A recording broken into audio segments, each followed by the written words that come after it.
네, 코로나19 상황 정리해 보겠습니다. 어제 하루 확진자는 60명이 나왔습니다. 안타깝게도 사망자가 2명 발생했습니다. 해외 유입은 지역 발생의 2배 수준이었는데요. 재난방송센터로 가보겠습니다.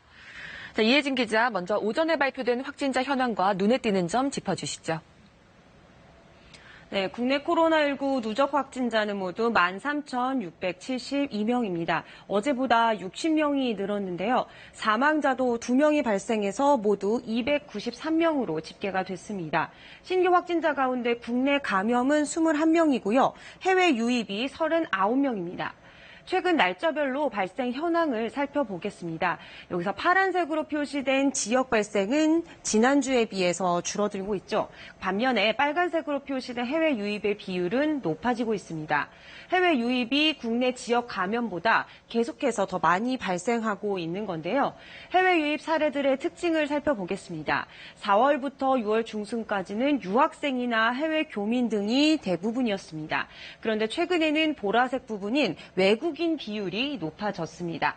부산항에 입항한 러시아 선박 3척에서 선원 19명이 양성 판정을 받는 등 국내에 들어온 외국인 노동자 중에서 확진자가 많이 나온 겁니다. 최근 2주 동안의 신규 확진자 현황을 감염 경로별로 보면요.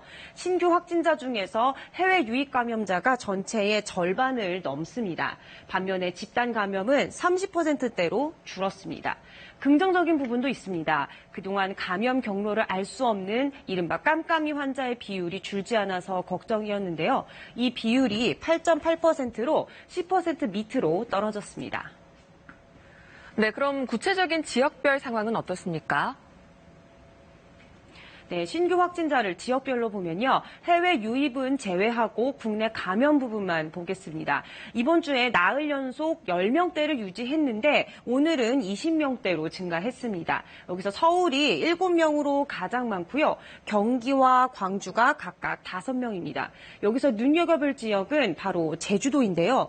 제주도가 그동안 신규 확진자가 거의 없었는데 3명이 나왔습니다. 최근에 제주 여행을 5박 6일간 다녀온 70대 여성의 접촉자들로 추정이 됩니다. 코로나 청정 지역으로 불리던 제주였는데 집단 감염으로 이어지는 건 아닌지 우려스러운 부분입니다. 그리고 현재 진행 중인 주요 감염 사례를 보겠습니다. 방역 당국이 어제 정오 기준으로 집계한 수치인데요. 경기도 시흥의 요양병원에서 3명이 신규로 확진 판정을 받았습니다. 그리고 의정부 집단 발생과 관련해서는 32명으로 확진자가 늘었고요. 광주 방문 판매 모임과 관련 확진자는 이제 144명이 됐습니다. 다른 예방법이 없습니다. 3일 장소를 피해 주시고 손 씻기와 마스크 착용 등 개인 위생 관리를 철저하게 하는 것이 가장 중요합니다. 지금까지 재난방송센터에서 KBS 뉴스 이혜진입니다.